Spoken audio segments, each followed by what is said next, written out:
જય સ્વામિનારાયણ. શ્રીજી મહારાજ બાપા શ્રી અનંત અનાદિ મહામુક્ત અનાદિમુક્ત પરમ પૂજ્ય શ્રી નારાયણ મામા, અનાદિમુક્ત પરમ પૂજ્ય શ્રી લીલા માસીની દિવ્ય સભામાં બિરાજે સર્વે મુક્તોને મારા કોટાન કોટી વંદન સતખુબ હેતુ. જય સ્વામિનારાયણ. અમૃત સાગરનું આ ત્રીજું પ્રકરણ છે, કર્મ, ગુણ, દોષ અને સ્વભાવ. એમાં હજી પહેલો જ મુદ્દો ચાલે છે. આપણે ગઈ વખત આપણે આમાં એ મુદ્દામાં મામા આપણને સમજાવે છે કે ભગવાનને શું ગમે અને શું ન ગમે. એટલે કે જે સાધક હોય એને જે ભગવાનને ગમતું હોય એ કરવાનું, અને ભગવાનને ન ગમતું હોય એ નહીં કરવાનું. એટલે ઝીણી ઝીણી બાબતો વિશે ધ્યાન દોર્યું છે આમાં મામાએ, કે આપણું કઈ કઈ વસ્તુ એવી છે કે જે મહારાજ અને મુક્તોને આપણે રાજી કરવામાં બાધક બને છે આપણને, તો એ જેનાથી મુક્ત રાજી ન થાય. અને આપણું ચૈતન્ય જે છે એ આપણે જે સાધના આપણે કરીએ છીએ એમાં અવરોધાય અને આપણી પ્રગતિ અટકી પડે. તો એમાં આપણે થોડું ઘણું જોયું. હવે આગળ મામા એમ કહે છે કે પોતાનો કોઈક સ્વાર્થ સિદ્ધ કરવા મુક્તના વચનોને અતિશયોક્તિથી કે અલ્પોક્તિથી તોડી મરોડીને બીજા આગળ રજૂ કરે તે ન ગમે. મોટા મુક્તને પોતાની સ્વાર્થ સિદ્ધિ થવા માટે મુક્તો એ આમ ખબર છે, ઘણાને એવી આપણને એવી ટેવ હોય કે આમ વધારીને આમ આપણે જેને કહે ને કે એક્ઝાઝરેટ કરીને કહેતા હોય. ધારો કે કંઈક એવી વાત હોય કે ગરમી બહુ હોય અને બહાર નીકળ્યા હોય તો એને એમ એવી રીતે કે એટલી બધી ગરમી હતી ને કે મગજ મારું માથું ફાટી ગયું.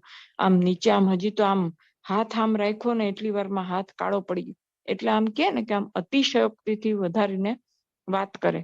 એવી આમ એટલું બધું હતું કે આમ તમે આપણે પાણીનો ધોધ તો એવો તો વરસાદ પડ્યો હોય તો એમ એટલો બધો વરસાદ હતો કે અમારે તો આટલું બધું, અમારે તો પાણી પગ ડૂબી ગયા, અમારું વાહન ડૂબી ગયું.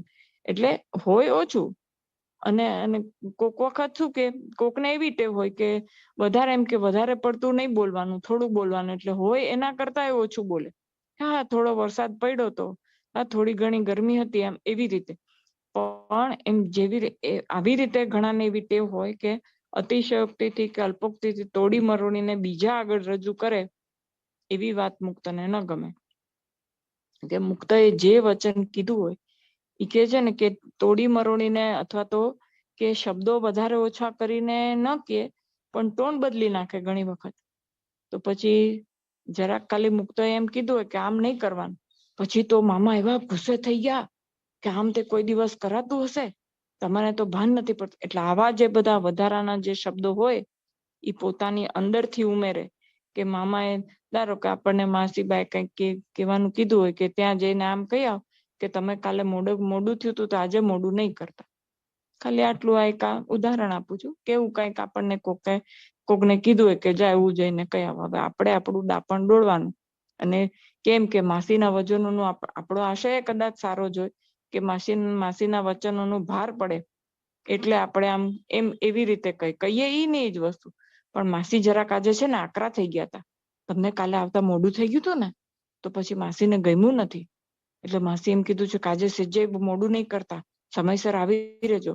માસીએ કીધું હોય એમાં વધારાના શબ્દો આપણે ઉમેરીએ. અથવા તો માસીએ ઘણી વખત આકરા શબ્દોમાં એમ કીધું હોય કે એને કે જે કાલે મોડું થયું તો આજે મોડું ન કરે, વહેલીસર આવી જાય. તો ત્યાં જઈને એના કરતા એમ કે માસીએ કીધું છે કે આજે જરાક વહેલા આવી જજો હો તમે. તો જે મેસેજ ટૂંકમાં જે મેસેજ પહોંચાડવાનો હોય એ પહોંચે નહીં. જે પણ મોટા મુક્તને જે કહેવાનો આશય હોય એ એક્ઝેક્ટ એ પહોંચે નહીં એ આશય, તો એ આપણે ગુનેગાર થયા કહેવાય ને. એમનો જે હેતુ હોય જે કહેવાનો એમાં આપણે વધારો કરીએ તો એમનો જે હેતુ જે છે એ કહેવાનો એ બર ના આવે.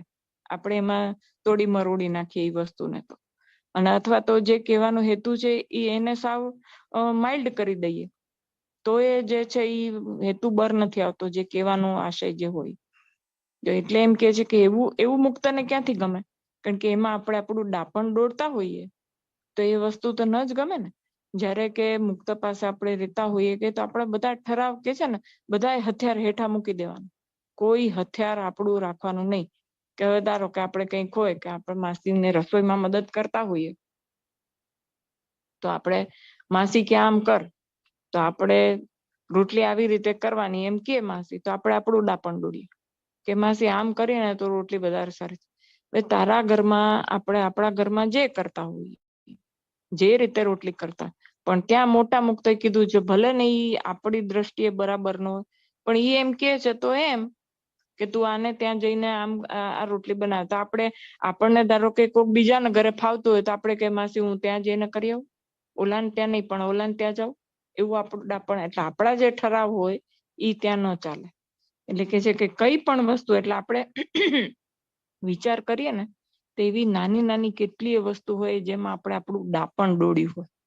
એટલે આપણે જે મુક્તનો જે કહેવાનો આશય હોય ઈ આશય જો બરજ ન આવતો હોય ઈ વચનોનું, કાં તો એને વધારે પડતું કરીને કહીએ ઓલાને તો ઓલા બિચારા ગભરાય જ જાય કે ઓહો મારી તો આટલી આવી ભૂલ થઈ ગઈ. જ્યારે કે મુક્તનો એવો કોઈ આશય જ ન હોય કહેવાનો, ખાલી એટલું જ આપણને કીધું હોય કે મેસેજ પહોંચતો કરો.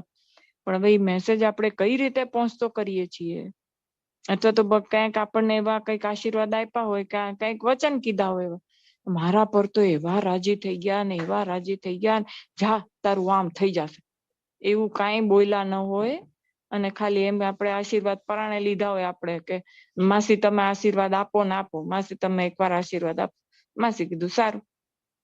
પછી આપણે ઈ વસ્તુને એવી રીતે એટલા બધા રાજી થયા માસી તો મારા ઉપર એટલા બધા રાજી થયા કે જા તારું આમ થઈ જશે, આમ નહીં થાય તો આમ નહીં હોય તો આમ, તો કોઈ દિવસ આવું થશે જ નહીં. હવે મેં તને એકવાર કહી દીધું એટલે હવે તો આખા જીવનમાં તારું. એવા બધા જે વચનો છે ને એ આપણું ડાપણ દોયડું કહેવાય કે આપણે અતિશયોક્તિ કરી નાખી મોટા મુક્તના વચનમાં કે ખાલી એને તો જરાક કીધું હોય એને આપણે વધારે બઢાવી ચડાવીને વધારો કરીને કહીએ તો જે આપણને જે કીધું હોય એમાં શું કામ આપણે વધારો કર્યો કે આપણી મહત્તા. એમાં જ્યારે બીજા સમક્ષ આપણે કોઈ વચનો કહેતા હોઈએ તો એમાં આપણી મહત્તા વધતી હોય કે જોયું માસી મારા પર કેવા રાજી છે, કે મામા મારા પર. એટલે સામેવાળી વ્યક્તિને આપણો મહિમા વધારે, મામાનો કે માસીનો મહિમા વધારે થાય એની બદલે આપણો મહિમા વધારે થાય. ઈ સબકોન્શિયસ માઇન્ડમાં એમ કે છે ને કે દેહાભિમાન અને અહંકાર વૃત્તિ જે છે ઈ ક્યાંક ને ક્યાંક એવી બધી પડેલી હોય ને એ ગમે તે રીતે આપણને આવું કાર્ય કરવા પ્રેરિત કરી દેતા હોય છે. એટલે આપણે આપણા અહંકારને લીધે આપણાથી એવું વર્તન થઈ જતું હોય અને આપણે આમાંથી કહેવાનો આશય શું હોય, ધારો કે વધારીને ચડાવીને કહેતા હોઈએ તો એ આપણો મહિમાગાન કે મારા પર મામા આવા રાજી છે એમ. તો એવું બધું ક્યાંથી ગમે ને, ત્યારે જેમ જે કીધું હોય એ પ્રમાણેની જો રજૂઆત થાય, મામાએ કીધું હોય ત્યાં જઈને આમ કહે કે તમે 4 વાગે આવજો. ખાલી આપણે ત્યાં જઈને એટલું જ કહેવાનું હોય કે મામાએ કીધું છે તમે 4 વાગે પહોંચી જજો. આપણે પાછું શું કરીએ ડાપણ દોડ, મામાએ કીધું છે 4 વાગે આવી જજો, જે મોડું કરતા નહીં, પછી ગઈકાલ તમારથી મોડું થઈ ગયું હતું. આમ એ બધા જે શબ્દો હોય ને, શબ્દ ચયન કે ને કે જે આપણે આપણી રીતે ઈ શબ્દોનું આપણે ઉમેરણ કરીએ છીએ, આપણે ગોતી લઈએ કે આવા શબ્દો કે મેં જોયું કે મામાએ મને કીધું છે આવું. એટલે એવું જે હોય તો મુક્તને ક્યાંથી ગમે, અને એને શું ખબર નહીં હોય કે આપણે આવું બધું કર્યું છે, આપણે એમના વચનોને આવી તોડી મરોડીને રીતે જુદી રીતે બીજા સમક્ષ મૂકીએ છીએ. તો એવી રીતે જો આપણે સાધક હોઈએ અને આપણે આગળ વધવું હોય તો આવા બધા સ્વભાવ છે ને આપણા વધારીને બોલવાનું ને, અને કાં તો પછી શું થાય કે એકના એક વચન, ધારો કે એક વચન હોય કે મામાએ કે માસીએ કે કોઈ પણ મુક્ત પુરુષે આપણે આપણા ગુરુ મળ્યા છે મામા માસી, એટલે આપણે એના ઉદાહરણો લેતા હોઈએ કે મુક્ત પુરુષોએ આપણને આશીર્વાદ આપ્યા હોય, વારંવાર બીજા સમક્ષ બોલ કરવાનું, મને તો આવા આશીર્વાદ આપ્યા છે, મને તો આવા આશીર્વાદ આપ્યા છે, મને તો આવા. ઈ જે આપણે સતત બીજાને હેમરિંગ કર્યા કરીએ અને કર્યા તો એનું શું મત, મને તો આમ કીધું છે કે જા તારે તો આમ જ કરવાનું, મને તો આમ. એ રિપીટેટિવલી આપણે જ્યારે બીજાને કયા કરતા હોઈએ, એક વાત એક વખત કરી પછી વારંવાર જો ઈ વાત થયા કરે તો એ શું બતાવે છે કે આપણે આપણી મહત્તા વધારીએ છીએ. એટલે જો સાધક હોય તો સાધકે પોતાની મહત્તા આશીર્વાદ આપ્યા છે, તો આશીર્વાદ કોને આપ્યા છે? આપણને આપ્યા છે. બીજાને કે કરવાનું કે કોઈ આજ્ઞા કરી હોય, ધારો કે એક વાત છે કે મામા માસી આપણને કોઈક આજ્ઞા કરી હોય, તો એ વારંવાર બોલવાની ક્યાં આપણે જરૂર છે? ચાલો આપણે અતિશયોક્તિ નથી કરતા ને અલ્પોક્તિ નથી કરતા, જેમ છે એમ કહીએ છીએ ચાલો, પણ વારંવાર રિપીટ કર્યા કરવાનું, તો એ શું આશય છે કે ભાઈ મને આવી આજ્ઞા કરી છે, હું કેવી મહાન. ઈ જે આપણો ભાવના છે ને, ઈ ભાવનાને લીધે આપણી પ્રગતિ અટકી જાય છે. અને ઈ વસ્તુ મુક્તને નથી ગમતી, કારણ કે એમાં મુક્તનો મહિમા નથી. આપણે અંદર ખાને એવું પ્રદર્શિત કરવા માંગતા હોઈએ કે મુક્તનો મહિમા ગાન થાય છે, પણ ખરેખર આપણો મહિમા ગાન થતો હોય. એટલે એ આવી બધી વાતોની તકેદારી અત્યંત જરૂરી છે કે ઈ જે પણ કઈ આપણે હોય વસ્તુ, આવા જે આપણા ગુણ સ્વભાવ હોય, અને આપણને શું પાછું અંદરથી આપણું મન છે ને, એ આપણને સંતોષ આપે કે હું તો છે ને જો મામાના ગુણાનુવાદ કરું છું, કે મામાએ આમ કીધું છે, મામા આખો દિવસ મામાની જ વાત કરું છું કે માસીની જ વાત કરું છું, પણ મામા માસીએ મને આમ કીધું છે, મને આમ આજ્ઞા કરી છે, કે મને ઈ જે વસ્તુ આવી જાય છે ને, ઘણી વખત અજાણતા પણ થઈ જતું, આપણે પોતે એ વસ્તુથી અજાણ હોઈએ, પણ જાગૃતિ કે છે ને, સાધકે સતત જાગૃત રહેવું પડે. તો આવી બધી પરિપક્વતા કેળવી અને આવી બધી વાતોનું પણ જાગૃતિ હોવી જરૂરી છે.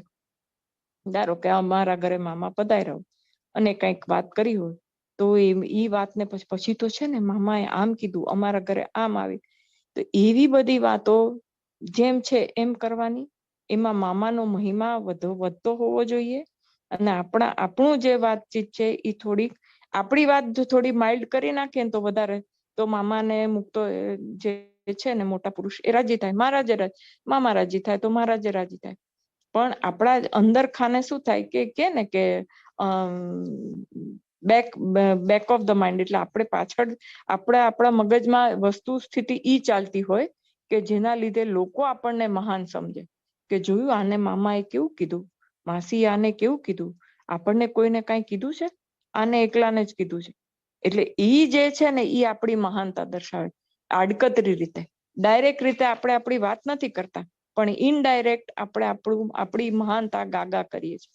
એટલે જો એક સાધક હોય તો એને આ વાતની પૂરેપૂરી જાગૃતિ રાખવી પડે કે મોટા મુક્તના વચનો જે છે એ વચનોને આવી રીતે તોડી મરોડીને બીજા સમક્ષ રજૂ નહીં કરવાનું. એવી બધી વાત હોય તો એ મોટાને ન જ ગમે. એટલે કે છે કે આ જે સાધકે આ ધ્યાન રાખવાનું. એટલે આ જે પહેલો મુદ્દો છે એમાં એ જ વસ્તુ છે કે સૌથી પહેલા તો એમ કે જયારે કર્મ, ગુણ, દોષ અને સ્વભાવ જે છે એ આપણા જાણકારી હોવી જોઈએ. એના પહેલા જ સૌથી પહેલા જ આપણને એ જાણકારી હોવી જોઈએ કે મુક્તને શું ગમે છે અને મુક્તને શું નથી ગમતું. તો જે વસ્તુ નથી ગમતી એ આપણા થકી ક્યારેય ન થવી જોઈએ, અને જે ગમે છે એ વસ્તુ થવી જોઈએ. તો આપણો સાધના પથ આપણો સરળ રીતે આપણે પાર ઉતારી શકીએ. પછી મામા આગળ શું કે છે? માન, મોટપ, કીર્તિ અને માઇક સુખ મળે એવા સ્વાર્થ સહિત સેવા કરે તે ન ગમે. હવે આપણે મામા કે માસી, હું તો માસીની સાથે જ રહેતી હતી કાયમ જ. અને ઘણી વખત તો શું હોય કે એવું ધારો કે કેતા પણ ના હોય, પણ આપણે મોટા મુક્તની સાથે રહેતા હોઈએ તો એના લીધે લીધે લોકો મને પૂછશે કે મને પૂછીને કામ કરશે કે તમે માસી નામ પૂછ્યા કે તમે મામા નામ પૂછ્યા, કે એવી જે ભાવના હોય એના લીધે એમ કે હું મુક્તની સાથે રહીશ તો લોકો મને પૂછશે અને એના લીધે મને માન મળશે. એવી જે ભાવના હોય એના લીધે મુક્તની સેવા કરે તો એ માન, મોટપ ને કીર્તિ મળે એવો આશય થઈ ગયો ને. કે મુક્તની સાથે મને લોકો પૂછશે કે ભાઈ તમે કે બેન તમે આટલું જરા કામ પૂછી લ્યો ને, આમ થશે મને અથવા તો મારા પૂછ્યા વગર હું માસીના, ધારો કે હું માસીની સેવામાં રહેતી હોય તો કાંઈ પણ હોય તો કોઈક અજાણ્યું વ્યક્તિ આવી હોય તો મને જ કાયમ જોતા હોય તો એમ કે ને કે માસીને જરાક આટલું પૂછી લેજો ને. પછી ધીરે ધીરે હું જ પોતે ધીરે ધીરે બધાને એવી વાત કરું કે હું પૂછી જોઈશ હો માસીને, તમે મને કયો કે હું પૂછી આવીશ. ધીરે ધીરે પ્રચાર પ્રસાર એવો થવા માંડે કે આ વર્ષાબેનને પૂછ્યાવાનું, તો ઈ આપણને માસી સુધી પહોંચાડી દેશે કે ઈ આપણી વાત, અને માસી મામા સુધી પહોંચાડશે. તો પછી ધીરે ધીરે બેન જરાક કામ પૂછ્યાવો ને, બેન જરાક માસીને આટલું કહી દેજો ને, તો એમાં મને માન મળે ને કે હા આપણા સિવાય તો કાંઈ થતું જ નથી. આ તો એવા આશયથી હું માસી આગળ રહીને સેવા કરતી હોઉં કે જેના લીધે લોકો મારી વાહવાહી કરે અને મને માન મળે, તો એવું મુક્તને ક્યાંથી ગમે? સેવા શેના માટે કરવાની હોય? હમણાં બેને વાત કરીને આપણા કર્મ ઘસવા માટે કરવાની હોય. એમાં મને લોકો પૂછે અને મને માન મોટપ મળે, એ સ્વાભાવિક જ છે કે ધારો કે આપણે એવો આશય ન રાખીએ પણ મોટા મુક્તની સાથે રહેતા હોઈએ તો લોકો આપણને પૂછવાના જ છે. તો એકની પાછે એકને એક બે જેવી વાત છે. પણ એવો જો આશય હોય અંદર તો મુક્તને એ વસ્તુ ગમતી નથી, જરાક પણ નથી ગમતી. અને બીજું એ કે મને માઇક સુખ મળે,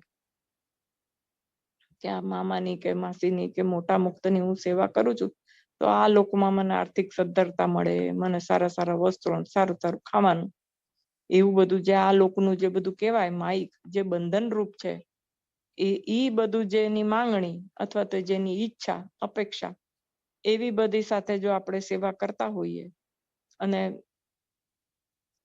એવો સ્વાર્થ રહેલો હોય અંદર કે આવું મને મળી જાય તો સારું, હું મોટા મુક્તની સેવા કરું તો 4 લોકો મને પૂછે, મને બધે માન મળે કે આ તો મામાની સેવામાં રહે છે, માસીની સેવામાં રહે છે, મુક્ત પુરુષની સેવામાં રહે છે, એવું માન મને મળી જાય. કેટલી બધી જાગૃતતા રખાવે છે ઝીણી ઝીણી. અને આ એટલું સ્વાભાવિક વસ્તુ છે ને કે સાવ એકદમ આમ થોડી કમથી સેવા કરી હોય ને તો એ આ ભાવ આવી જાય કે મેં આવી સેવા કરી છે. 4 માણસને કહેતા ફરે કે મેં આવી સેવા કરી, મેં આવી. શેના માટે? પોતાના ગુણાનુવાદ, આત્મશ્લાઘા કર્યા કરે, મેં આવી સેવા, મેં આવી, મને આમ કીધું, મને તેમ કીધું.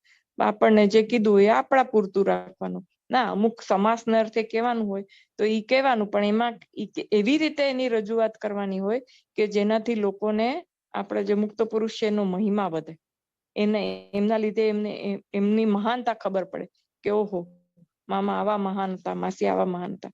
આપણી મહાનતા પ્રદર્શિત થાય એવી રીતે એની રજૂઆત ના થવી જોઈએ, એવું અહીંયા મામા આપણને શીખવાડે છે કે કેટલી બધી જાગૃતતા રાખવી જોઈએ. જો તમે આપણે એવા ભાવ સહિત અને એવા સ્વાર્થ સહિત કે માઇક સુખ મળી જાય જો એવી રીતે સેવા કર્યો, એવી જે ભાવના છે એ મુક્તને નથી ગમતી.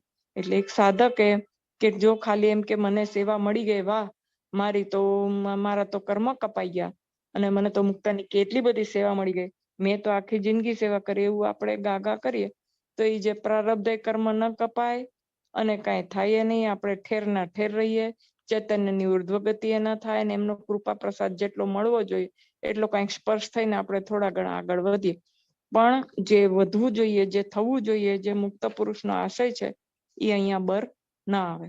એટલે સાધકે જો મુક્ત પુરુષની સેવા પણ મળી હોય કદાચ, અથવા તો એમણે જે આજ્ઞા કરી હોય ને એનાથી આપણને કોઈ સેવા મળી હોય, તેમાં જે આશય છે એ આપણો આશય કેવો હોવો જોઈએ, આપણી ભાવના કેવી હોવી જોઈએ કે છે ને બધું વિચારોથી જ છે. જે આપણી સાધના છે એ બધું આપણે વિચારોથી જ આપણે આગળ વધી શકીએ છીએ.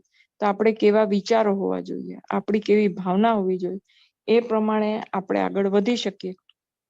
એટલે કે એવું મુક્ત પુરુષને શું ગમે શું ન ગમે, તો કે આવું બધું ન ગમે તો એ આપણે પ્રયત્નપૂર્વક જાગૃતિ રાખીને એ બધું જે ન ગમે એ બધું ન કરીએ એવો આપણો પ્રયત્ન હોવો જોઈએ. મુક્ત પાસે પોતાના ઠરાવ રાખીને પોતાનું ધાર્યું કરાવે તે ન ગમે. હવે ધારો કે આપણે તો એક્ઝામ્પલ લઈએ કે ધારો કે મામા એમ કીધું હોય કે તમે આ રસ્તેથી આટલા વાગે ત્યાં પહોંચી જાજો.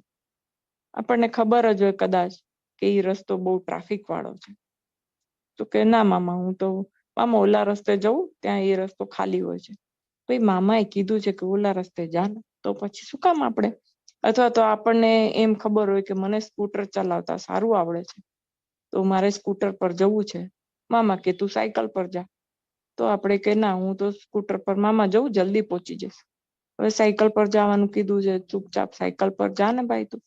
એટલે કહેવાનો આશય એ છે કે આપણે જે નક્કી કરીને રાખ્યું હોય કે આમ કરીએ તો વધારે સારું. માસી પાસે સેવામાં રહેતા હોઈએ તો માસી એમ કે આ રીંગણા છે તું એને ઊભા કાપ, અને આપણે એમ ડાપણ મારીએ કે માસી આમ આડા કાપીએ ને તો એ વધારે સરસ જલ્દી ચડી જાય ને વધારે આમ થાય. અથવા તો કંઈક આપણે એમ કર્યું હોય કે આવી રીતે સાફ કરીએ તો વધારે સરળથી જલ્દી સાફ થઈ જાય, પણ માસી કે ના તું આવી રીતે સાફ કર, કે બાથરૂમ છે અને તારે આવી રીતે સાફ કરવાનું, તો આપણે કે માસી આમ કરું, એમ જે આપણી વાત મનાવવાનું જિદ્દીપણું જે હોય ને, અથવા તો આપણી વાત આપણે ઘરે જે કરતા હોઈએ અને કદાચ એ વધારે સારું પણ હોય, પણ ત્યાં મુક્તના ઘરે કે મુક્ત પાસે આપણા કોઈ ઠરાવ રાખવાની, કેમ કે આપણને ખબર હોય કે દાળ આવી રીતે કરીએ તો સારી થાય ને આપણા ઘરે કરીએ તો સારી થતી હોય, પણ માસી એમ કે આવી રીતે કર તો વધારે સારી થાય, ને એ વખતે જો આપણે આપણું ડાપણ દોડવા બેસે ને તો કોઈ દિવસ સારી થાય જ નહીં. એટલે મુક્ત પુરુષ જેમ કે એમ કરવાનું. એમાં કે છે ને બીજો પછી આપણો ઠરાવ જે હોય કે આપણે જે નક્કી કર્યું હોય કે આપણે જે વિચારીને રાખ્યું હોય કે આમ ઈ બધું હેઠું મૂકી દેવાનું, એ બધું ઘરે મૂકીને આવવાનું. આપણે જો મુક્ત પુરુષની સેવા કરવી હોય તો ઈ જેમ કેમ, હા આમ ભલે આમ, તો તમે આમ કહો તો સારું. પછી એમાં કે છે ને તર્ક વિતર્ક નહીં કરવાના કે પણ મામા પણ કે માસી આમ કરીએ તો વધારે સારું નહીં, આપણે આમ કરીએ તો. એમાં પાછું શું હોય કે આપણું પોતાનો બી સ્વાર્થ સિદ્ધિ થતી હોય અંદર, કેમ કરવું એ આપણું સાથે સાથે આપણું બી અંદર કંઈક કામ પતતું હોય, એવા બધી આર્ગ્યુમેન્ટ આપણે કરતા હોઈએ. એટલે એવું બધું હોય એ મુક્તને ના ગમે. એટલે ઈ જે કામ છે પોતાનું ધાર્યું કરાવે, આપણે જે ઠરાવ કર્યો હોય એ પ્રમાણે. માસી આડા કાપું, એટલે આપણે ધારો કે ચટણી પીસવાનું માસી અમને કહેતા, તો અમે ખલ પથ્થર ઉપર કે સીલ પથ્થર ઉપર કે આમાં વાટ ડાપણ ડોળે, માસી મિક્સરમાં પીસી નાખું બહુ જલ્દી થઈ જાય. સીલ પથ્થર, કારણ કે મહેનત પડે છે આમાં આપણને કાં તો આપણને સીલ પથ્થરમાં પીસતા આવડતું નથી, પણ માસી કીધું છે તો પીસવાનો પ્રયત્ન કરવાનો, નો પીસે પછી જોયું જાય છે શું કરવાનું. પછી તો મારી જ વાત કરું કે હું જ માસીને કહેતી એવું કે માસી મિક્સરમાં જલ્દી થઈ જાય તો, પણ પછી માસી બે વખત કીધું, પછી માસી કીધું કે તારા મામાને એવી મિક્સરમાં પીસેલી બહુ ઝીણી ચટણી થઈ જાય ને લીસી, એવી નથી ગમતી. ત્યારે આપણને ખબર પડે કે માસી શું કામ, આપણે શું કામ ડાપણ ડોળ, માસી મિક્સરમાં કરું, માસી મિક્સરમાં કરું, એમ આપણું ડાપણ ના ડોળવાનું, આપણું ધાર્યું. કારણ કે આપણને મહેનત કરવી નથી. અગત્યનું એ હોય કે આપણને મહેનત કરવી ના હોય, સરખી રીતના પીસતા આવડતું ના હોય, એટલે વધારે વાર લાગતી હોય, એટલે આપણને એમ થાય કે મિક્સરમાં ધર કરી દઈએ તો 5 મિનિટમાં થઈ જાય. એટલે આપણે ડાપણ ડોળ કરતા હોઈએ કે માસી આમ કરું આમ કરું એમ, અને આપણું ધાર્યું ના કરાવાય કે માસી આમ જ કરો ને તો આમ સરસ થઈ જશે. એમ મુક્તને જે ગમતું હોય જેમ કેમ ત્યાં આપણી કોઈ વાત કે છે ને આપણી બુદ્ધિ ત્યાં બાજુ પર મૂકી દેવાની, એ જેમ કેમ કરવાનું. એટલે આવી રીતે જો આપણે આપણું ધાર્યું કરાવડાવીએ ને મુક્ત પાસે, અને મુક્તનો પ્રકૃતિ એમણે એ લોકો બધા કોઈ પણ મુક્ત હોય ને એને એવી રાખ્યું કે તમે 2 વાર કયો ને પછી 3જી વાર આપણે કહીએ ને એમ કરી નાખે. ભલે ને એ સાવ ખોટું હોય, એટલે દરેક વસ્તુ નહીં, પણ આવી નાની નાની વાતો હોય ને પછી જ્યારે ભૂલ થાય ને ત્યારે આપણને ખબર પડે કે આ મામા કહેતા હતા, માસી કહેતા હતા, એ આપણે ન કર્યું, અથવા તો આપણે આમ કર્યું તો એ આપણી ભૂલ થઈને હવે પસ્તાવાનો વારો આવે. પછી શું થાય, તો એ મુક્ત પુરુષનું વચન માન્યું ના હોય, એટલે પછી જે ન માયનાનો જે ગુનો થઈ ગયો હોય એ તો થઈ ગયો, તો એનું ફળ તો ભોગવવું જ પડે ને. પછી આપણે એમ કહે કે મેં તો આખી સેવા કરી આટલી બધી, છતાં પણ આમ થઈ ગયું તેમ થઈ ગયું, તો એ એટલે થયું છે આપણે આપણા ઠરાવ મૂક્યા ન હોય, આપણી જીદ મૂકી ના હોય, આપણે આપણી મરજી પ્રમાણેનું કામ. કારણ કે ધારો કે કંઈક કામ કરાવવું હોય ને, પછી જે કામ આપણે આપણી રીતે કરાવવું હોય ને, જે મુક્ત પુરુષ કહેતા હોય ને એમાં કેટલાય વાંધા વચકા બતાડી કે પછી આમ કરશું ને તો પછી એમાં તો આવો પ્રોબ્લેમ આવશે, કે પછી આમ કરશું ને તો આટલું મોડું થઈ જશે, આમ કરશું ને તો પછી આમ. એટલે જ્યાં સુધી આપણે જે મનમાં ધારેલું હોય એ પ્રમાણેની વાત બહાર ના આવે ને ત્યાં સુધી આપણે બધી વાતમાં વાંધા વચકા બતાડ કરીએ કે ઓલામાં તો પછી આમ થશે ને આમાં તો પછી આમ થશે. પછી મુક્ત પુરુષ કે સારું તો તમે કયો છો એમ. પછી પાછળથી ખબર પડે કે એનું વચન આપણે ન માન્યું. કદાચ એ વખત આપણે એમ લાગે કે આ વસ્તુ બરાબર થઈ, પણ પછી વચન ન માન્યું હોય તો પછી ખબર પડે એ મુક્ત પુરુષ જેમ કેતા હોય એને સમજીને નહીં કેતા હોય, એના કરતા આપણામાં વધારે સમજણ શક્તિ છે એવું આપણે સાબિત કરવા માંગીએ, એનો અર્થ એમ થઈ ગયું જો આપણું ધાર્યું કરાવતા હોઈએ આપણે તો. એટલે કે છે એવું બધું ના ગમે ને મુક્તને, કારણ કે બધું જોઈ જાણી સમજીને કેતા હોય એમાં આપણે આપણું ડાપણ દોડીએ, અને મુક્તની પ્રકૃતિ એવી હોય કે સારું એમ કરો, એ આપણા પર છોડી દે છે કર્મ કરવાનું આપણને, કે પછી સારું ખરાબ પરિણામ કે છે ને કે આપણને એ વારવાનો પ્રયત્ન કરે, એક વખત ચેતવી દે, છતાં પણ પછી આપણે કરીએ તો પછી કર્મફળ આપણે ભોગવવા માટે આપણે તૈયારી રાખવી પડે. પછી મુક્તનો દોષ દેવાય. આપણને એમ કહી દીધું હોય કે એ બાજુથી જશો તો ત્યાં ખાડા આવશે તો પડશો, એકવાર ચેતવી દે, પણ તોય આપણે તો ડાપણ મારીને ત્યાં જ જઈએ તો પડીએ. પછી એમ કે મુક્ત પુરુષે કેમ રક્ષા ન કરી, તો એમ ન હોય. મુક્ત પુરુષ રક્ષા, એને આપણને ચેતવી દીધા, આપણને બુદ્ધિ આપી કે મુક્ત કેવા છે, મોટા છે, એનું આપણે માનવાનું હોય એવી બુદ્ધિ આપી. તો કે સાધકે આ જે બધી વસ્તુઓ છે એને બહુ જ ધ્યાન રાખવાનું, અને જો મુક્ત પુરુષની સેવા મળી હોય તો એના કયામાં રહેવાનું, એને શું ગમે છે એ જાણી લેવાનું અને એ પ્રમાણેનું જ કરવાનું. જો આપણે આપણી સાધના પથ પર આપણે ઝડપથી આગળ વધવું હોય તો આવી બધી બાબતોનું આપણે ધ્યાન રાખવું પડે. પછી કે મામા કહે છે જેને ઉપરયુક્ત દોષોમાંથી કોઈ પણ ખામી હોય તો તેને મહારાજનો તથા મુક્તનો યથાર્થ મહિમા જ નથી સમજાણો. જો મહારાજ અને મુક્ત કેવા છે એ ખબર હોય તો એનું વચન ઉથામવાનું આપણે હિંમત જ ન હોય. હિંમત નહીં, વિચાર સરખો ના હોય. આપણને ખબર હોય કે ઉપરથી પડતું મૂકવાથી આપણા દેહને નુકસાન થશે, તો કોઈ દિવસ આપણે સ્વપ્નમાં પણ વિચાર કરીએ કે ઉપરથી પડતું મૂકવું જોઈએ.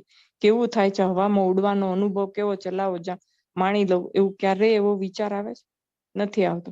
કારણ કે શું કામ? કારણ કે એ ખબર છે કે ઉપર, કારણ કે એવું નથી કે દેહ પડી જાય, બીજે ત્રીજે માળથી પડીએ તો કઈ દેહ ન પડી જાય, તરત આપણે મરી જાય. જો કે તો કેવી રીતે પડ્યા છે એના ઉપર આધાર રાખે, પણ આપણે એવો વિચાર નથી કરતા. શું કામ? આપણે એમ કહીએ એવો મૂર્ખામી ભરેલા વિચાર ન કરવા, આપણે એવું કહીએ છીએ કે એવા મૂર્ખામી ભરેલા વિચાર ન કરવા. તો મોટા મુક્તનો જો મહિમા આપણને બરાબર ખબર હોય, મહારાજ કોણ છે, અનંત કોટી બ્રહ્માંડના અધિપતિ, સર્વગુણ સંપન્ન, બધું એમને ખબર હોય, તો મુક્તને જેટલું મહારાજ જાણે એટલું મુક્ત જાણે. તો મુક્ત એ બધું જોઈ જાણીને બધું વચન બોલતા હોય, તો પછી આપણે મૂર્ખામી ભરેલું વલણ આપણે જાણીને કરી ન શકીએ. જો કરીએ છીએ તો એનો અર્થ એ થયો કે મુક્તને આપણે હજી ઓળખા જ નથી. મહારાજ કેવા છે, શું છે, ઈ આપણે હજી ઓળખા જ નથી. એટલે આપણે આપણું ત્યાં મનાવા જઈએ છીએ ને કે આમ નહીં ને આમ ને વચમાં સામનું જે બોલીએ છીએ આપણે, ઈ એટલા માટે બોલાય છે કે હજી મહિમા સમજાણો નથી. જો મહિમા સમજાણો નથી તો એનો અર્થ એ છે કે એના આશીર્વચનો આપણા પર પૂરેપૂરી કૃપા પ્રસાદ મળવાનો નથી. જો નહીં મળે તો સાધના પથ પર આગળ કઈ રીતે વધાય? તો જો સાધના પથ પર આગળ વધવું હોય તો સૌથી પહેલા તો શું કરવું પડે? તો કે મુક્ત પુરુષને ઓળખવા પડે, એનો કેવા છે એ મહિમા સમજવો, પછી નિર્વિકલ્પ થઈ જવાનું. પછી એમના વિશે સંકલ્પ નહીં કરવાના, એમની આજ્ઞા ઉથાપવાની નહીં, એ જેમ કે એમ કરવાનું. એટલે કે છે ને કે મુક્ત પુરુષને સાનિધ્યમાં રહેવું એ તલવારની ધાર બરાબર છે. એનું મરજી જાણવી, કારણ કે એ તો ગમે ત્યારે કાંઈ પણ મનુષ્ય ચરિત્ર કરતા હોય. તો અચાનક કોકવાર એકદમ પ્રભાવ બતાડે, કોકવાર સાવ મનુષ્ય લીલા કરે, સાવ ઓલું બતાડે કે મારામાં તો કાંઈ એમ અત્યારે તો હિંમત જ નથી ને, એવું બતાડે. શરીરમાં જરાય શક્તિ નથી, એવું બતાડે. તો એ વખતે સંકલ્પે રહિત અને કઈ રીતે કયા ટાઈમે સેવા કરવી, કેવી રીતે સેવા કરવી, એ વખતે મામા હવે તમે તો પ્રભાવ બતાડો ને, આમ બધું કાઢી નાખો ને. અરે ભાઈ, કોને કેટલી સેવા આપવાથી કોના કેટલા કર્મ બળશે ને શું, શેના માટે એમણે મંદવાડ ગ્રહણ કર્યો, આપણને કઈ ખબર તો હોય નહીં. અને છતાં પણ ડાપણ ડોળવું હોય તો એનો અર્થ જ કે આપણે મામાને એટલે મુક્ત પુરુષને હજી ઓળખા નથી. આપણે જો ઓળખા હોય તો એવું સામે બોલી ના શકીએ. આપણને ખબર હોય કે નરેન્દ્ર મોદી કે ગમે તે કોઈ ઉચ્ચ ઓલો હોય હોદ્દા પર વ્યક્તિ, એની સામે આપણે કાંઈ બોલાશે નહીં. જો બોલશું તો આપણું પત્તું ક્યાંય કપાઈ જાય. આપણને ખબર હોય તો આપણે બોલવાની હિંમત કરી કોઈ આપણે બોલીએ આ બાપજી જ કરવું પડે આપણે. એમ જયારે આપણને ખબર હોય કે આ કેટલા મહાન છે, જો એ ખરા અર્થમાં જો આપણને ખબર હોય ને તો આપણે બોલી ના શકીએ. અને જો બોલીએ છીએ તો આપણે સમજી જવાનું કે આપણને હજી પૂરેપૂરું મહિમા સમજાણો નથી અને મુક્ત પુરુષને આપણે ઓળખી શક્યા નથી. એટલે આમાં મામા એમ કે છે કે માટે જેને પાત્ર થવું હોય તેણે તે ખામીઓ પ્રયત્નપૂર્વક દૂર કરવી. આ બધી જે ખામીઓ છે, આ બધી ખામીઓ કહેવાય, અવગુણો કે ને, આ બધી નેગેટિવિટી, બધા અવગુણો છે આપણામાં, એ બધાને પ્રયત્નપૂર્વક એને દૂર કરવા પડે, પ્રયત્ન કરવો પડે. એમનેમ કાંઈ દૂર થોડી થઈ જાય. એના માટે એક કે છે મામા કે છે ને, એક સ્વભાવને દૂર કરવો તો 9 નેજા પાણી ઉતરે છે. એટલે એના માટે પ્રયત્ન, એટલે હવે આપણે જો આમ પ્રયત્ન જ કરતા રહીએ એક પછી એક તો આખી જિંદગી જ થઈ જાય, સાધના તો થાય જ નહીં ના. પણ એવું નથી.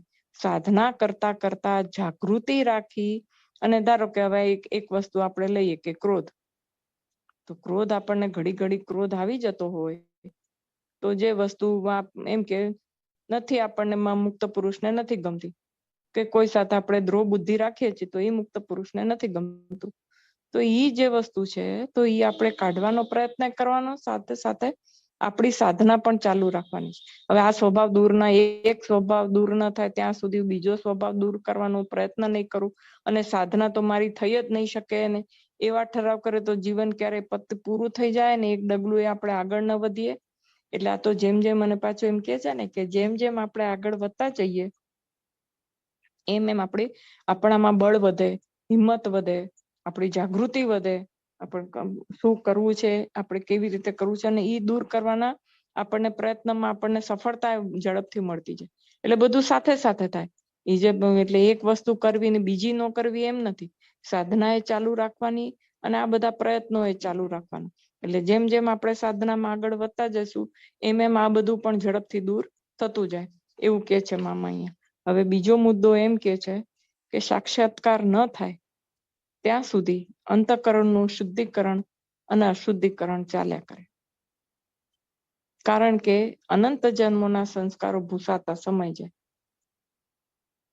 હવે કેટલાય જન્મના હોય આપણા, એટલે ઘણી વખત આપણને નથી લાગતું કે આજે તો બહુ સાત્વિકતા લાગે છે આપણને, કે એટલું બધું સરસ એમ થાય કે આહા શું કે આમ વૈરાગ્યના વિચારો આવે આમ, એટલે કે ને કે શુદ્ધ અને સાત્વિક વિચારો આ બધું જીવનમાં શું છે જે છે આપણે ભગવાન ભજી લ્યો ને હવે ક્યાં સુધી પારકી પંચાત કરશું ને, એટલે જે સારા સારા વિચારો કે ને ભગવાન ભજવાના વિચારો એવા બધા વિચારો આવે આપણને. ધ્યાન કરવાની એવા જયારે સાત્વિકતા હોય ત્યારે મજા આવે અને ધ્યાન સરસ થાય, મૂર્તિમાં લક્ષ્ય સરસ થાય. એ વખતે બીજા વિચારો ઓછા આવે. વિચારો ના આવે એવું તો અત્યારે હજી સુધી બને નહીં, એટલે વિચારો ઓછા આવે. ઘણી વખત એવું થાય, ઘણી વખત એમ થાય કે આમ બધા વિશે બધાના અવગુણ દેખાયા કરે, આપણને આપણા જાત પર આપણને ગ્લાનિ થઈ જાય, હું તો ક્યાંય કરતી નથી, કાં તો પછી ક્રોધ આવી જાય ને, લાલચ આવી જાય ને, એવું બધું જે છે મોહ થઈ જાય ને, હજી તો મારે આ જવાબદારી નિભાવવાની છે ને આમ છે. એટલે આવું જે બધું સાધના પથ ઉપર આપણે જ્યાં સુધી મામા એમ કે છે જ્યાં સુધી સાક્ષાત્કાર ન થાય, મહારાજની મૂર્તિનો સાક્ષાત્કાર ન થાય ત્યાં સુધી આવું બધું ચાલ્યા જ કરે. એટલે એમ ધારો કે કોઈક એમ માનતું હોય કે હવે તો મને મૂર્તિ સિદ્ધ થાય આમ દેખાય છે તો હવે તો હું મહાન થઈ ગયો અને હવે તો મારામાં આ બધું જે છે એ કઈ એવું નથી ભાઈ. હજી ધારો કે તો એ આવા બધા વિચારો છે એ હેરાન કરી શકે છે આપણને. જ્યાં સુધી સાક્ષાત્કાર ન થાય ત્યાં સુધી આવું બધું ચાલ્યા રાખશે. એટલે નાસીપાસ થવાનું નહીં કે ઓહો મૂર્તિ સિદ્ધ થઈ ગયા તોય આવા ખરાબ વિચારો મને કેમ આવે છે, બધા પ્રત્યે ક્રોધ કેમ થઈ જાય છે, કે આવા બધા ન કરવાના વિચારો કેમ આવે છે, હજી મને ફલાણું જોવું ના જોવું એવી બધી આંખને લલચામણી કેમ થઈ જાય છે. થઈ જાય ભાઈ. એટલે કે છે ને કે આવું બધું ધારો કે થાય તો ના હિંમત નહીં થઈ જાય. આવું બધું તો જ્યાં સુધી સાક્ષાત્કાર નહીં થાય ત્યાં સુધી આવું બધું ચાલ્યા જ કરશે. કોક વાર સાત્વિકતા વધી સત્વગુણ વધારે હોય તો સારા સારા વિચારો આવે, કોઈ વખત તમોગુણ રજોગુણ વધારે હોય તો ઓલા બધા વિચારો આવે, કે એવું બધું ચાલ્યા જ કરે. એટલે ઈ કે છે ને કે આપણા અંદર જે લડાઈ આપણી ચાલ્યા જ કરે. એ લડાઈ સમતી જ નથી.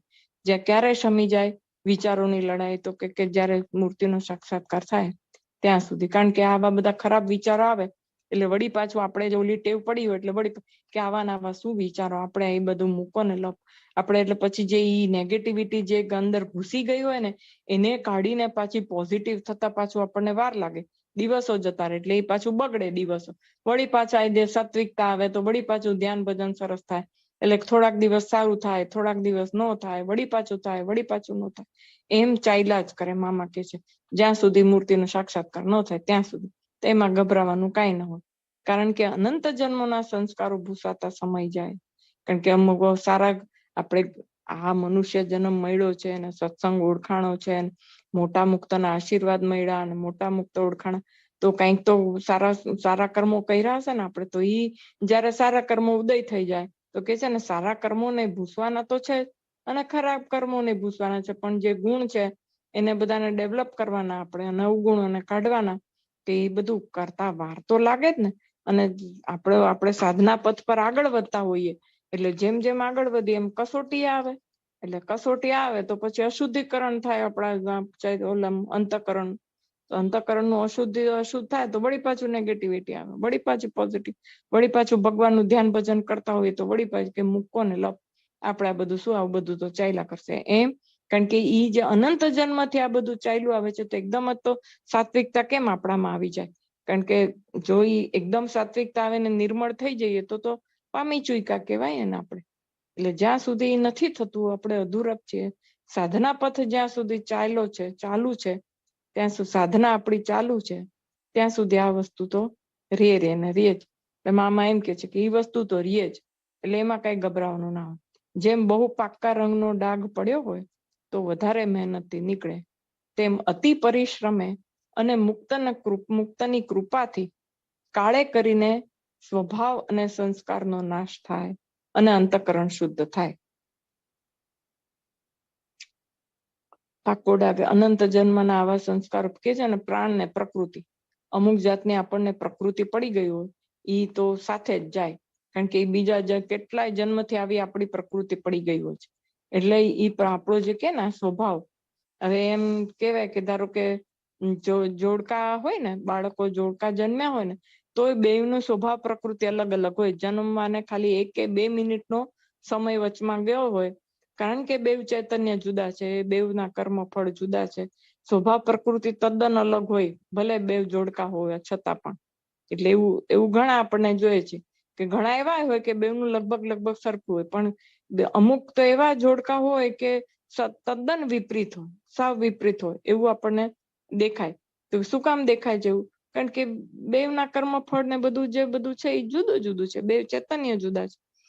એટલે એમ કે અમુક જે એવા સંસ્કારો હોય કે જે આપણી પ્રકૃતિ આમ કે છે ને, આમ આપણે અંદર ચૈતન્યમાં જડાઈ ગયા હોય, એવા જે બધા હોય અંતઃકરણમાં જે જડાઈ ગયા હોય, તો એને કાઢતા વાર તો લાગે જ. હવે અમુક એવા ધારો કે આ જન્મના જ કોઈક એવી પ્રકૃતિ પડી ગઈ હોય કે પરિસ્થિતિવશ આપણો એવો સ્વભાવ થઈ ગયો હોય, તો એ થોડા સમયમાં થોડા પ્રયત્ન કરીને આપણે નીકળી શકાય. ધારો કે આપણે બેઝિકલી આપણો ક્રોધી સ્વભાવ ન હોય, આ એક ઉદાહરણ આપું. ધારો કે ક્રોધી સ્વભાવ બેઝિકલી ના હોય, પણ પ્રકૃતિ સમય એવો સંજોગો એવો આવી ગયો કે આપણને ક્રોધ આવી ગયો, પછી આપણને એની જાગૃતિ આવે કે હારું, મારે ક્રોધ હમણાંનો મને બહુ આવવા માંડ્યો, નાની વાતમાં મને ક્રોધ થઈ જાય છે, પહેલા હું આવો નહોતો કે પહેલા હું આવી નહોતી.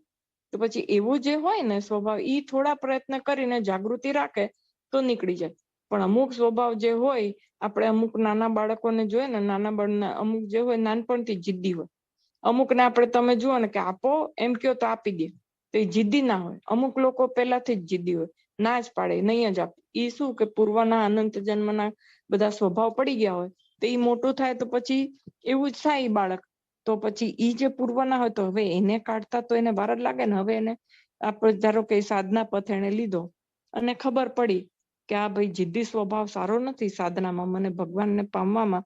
હા, ભગવાનને પામવાની જીદ કરે તો ઈ જે સ્વભાવ છે ને ગુણ તરીકે લે તો એને મદદગાર થાય, મદદરૂપ થાય. પણ જો એ અવગુણ તરીકે જ લે એ વસ્તુને, તો પછી કાઢતા એને બહુ વાર લાગે. ઈર્ષા, દ્વેષ છે, અહંકાર વૃત્તિ છે, એ બધા અવગુણો જ છે. એ બધા જે છે એને કાઢતા વાર લાગે. એટલે કે અનંત જન્મથી હોય, કારણ કે પ્રકૃતિ પડી ગઈ, આપણું સ્વભાવમાં જડાઈ ગયું હોય, તો એ તો કે છે સ્વાભાવિક છે, તો વાર લાગે જ ને. પણ કે મુક્ત કૃપા કરે અને ખૂબ પોતે મંડ્યો રહે કે હા ભાઈ ના, મારે જાગૃત રહે કે ના, આ સ્વભાવ તો મારે કાઢવો જ છે. ધારો કે ગુસ્સો બહુ આવતો હોય, ક્રોધ બહુ હોય, તો એને કાઢવો હોય તો એમનામ તો તરત જ એમ કે આજથી હવે હું ક્રોધ નહીં કરું, તો મહારાજ મૂકે કસોટી તરત જ. જેવું એ નક્કી કરે કસોટી મૂકે ક્રોધ. કારણ કે પ્રયત્ન હોય ને એને પ્રેક્ટિસ પડી ના હોય ક્રોધ ન કરવાની, તો ફટ કરતો આપણે ક્યારે આપણે વચન લીધું અને આપણે નિયમ લીધું એ બધું ભૂલી જવાય, તરત જ ક્રોધ થઈ જાય. કારણ કે મહારાજ કસોટી મૂકે તો કેવી મૂકે, આપણે ભૂલી જ જઈએ. એના કરતા જો એમ કે છે ને કે નાના તમારે નિર્ણય લેવા, કે 2 કલાક સુધી હું નહીં ક્રોધ કરું, પછી 2 કલાકનું ધીમે ધીમે થાય તો એમ થાય કે અડધો દિવસ હું ક્રોધ નહીં કરું, ગમે તેવી પરિસ્થિતિ આવશે તો અડધો દિવસ હું ક્રોધ નહીં કરું. કે ધારો કે એવું આપણે નિયમ લે કે મૌન ધારણ કરવું છે, બરાબર? તો હવે મૌન ધારણ કરીએ તો મૌન આમ દેહથી ન બોલીએ, પણ મનમાં તો મૌન ના કે કેટલાય વિચારો ચાલતા હોય. તો એવું નાના જે સંકલ્પો છે કે ચાલો 2 કલાક હું બને એટલું આપણું જે વિચારોનું જે સર્કલ છે થોડું સીમિત કરી દઈશ, ઓછા વિચાર, બધા અનંત જાતના વિચારો કરવા કરતા અમુક જાત, તો એમ સીમિત કરવાથી ધીરે ધીરે આપણે શું કહેવાય કે આપણે નક્કી કર્યું કે 2 કલાક ક્રોધ નહીં કરવો ને, જો એ 2 કલાક આપણે ધારો કે કઈક એવી પરિસ્થિતિ આવી અને 2 કલાક સુધી આપણે ક્રોધ ન કર્યો તો આપણી જીત થઈ કહેવાય ને. તો એ જીત કરે જે આપણને મળે છે ને, એ આપણું કોન્ફિડન્સ લેવલ વધારે છે, આપણો આત્મવિશ્વાસ વધારે છે. તો એ આત્મવિશ્વાસ આપણો વધે ને એટલે પછી ધીરે ધીરે આપણે સાધના પથ પર આગળ જવાની આપણને વધારે ને વધારે હિંમત પ્રેરે કે આ ભાઈ જો આમ કરે તો આ તો થઈ શકે છે મારાથી. ચાલો આવી પરિસ્થિતિ આવી તોય મેં ક્રોધ ન કર્યો, તો હવે હું કાલે અડધો દિવસ સુધી સવારથી લઈને તો બપોર સુધી હું ક્રોધ નહીં કરું. ગમે તેવી પરિસ્થિતિ આવશે તો શું કે ક્રોધ નથી કરવો ને એની એક જાગૃતિ રહે આપણને. ધારો કે પરિસ્થિતિ આવી તો એ ના કર્યો તો એમ પરિશ્રમ કરે અને મુક્તને પાછી પ્રાર્થના કરી હોય, જો પ્રત્યક્ષપણે બિરાજતા હોય તો એને કે મને છે ને ક્રોધ બહુ આવી જાય છે, તો મુક્ત પુરુષ એમ કે હા માંડ્યો છે, તો એ પાછી કૃપા કરે. તો એ ધારો કે એવું કૃપા કરે અને પરિશ્રમ કરે એને કાઢવાનો, તો કાળે કરીને સ્વભાવ, કારણ કે સ્વભાવ પ્રકૃતિ અનંત જન્મના હોય એ તરત નો નીકળે. મુક્ત કૃપા કરે અને પરિશ્રમ કરે તો કાળે કરીને સ્વભાવ અને સંસ્કારોનો નાશ જ થઈ જાય, પછી એ ઉદય ન થાય પાછા. પણ એના માટે મુક્ત પુરુષની કૃપા બહુ આવશ્યક છે અને એનો મહિમા હશે નિસ્વાર્થ ભાવે એની સેવા કરે તો મુક્ત રાજી થઈ અને મુક્તને કે ભાઈ મને આવા સ્વભાવો નડે છે, તો આપ દયા કરીને મને મદદ કરો. તો મુક્ત મદદ કરે તો પછી શું છે કે એ હિંમત પ્રેરે. મુક્તના જે આશીર્વાદ હોય ને એ કવચ બનીને આપણી આજુબાજુ ફર્યા કરે. એટલે ધારો કે એવી કોઈક પરિસ્થિતિ આવે ને ક્રોધ કરવાની, તો તરત આપણને જાગૃતિ કરાવે.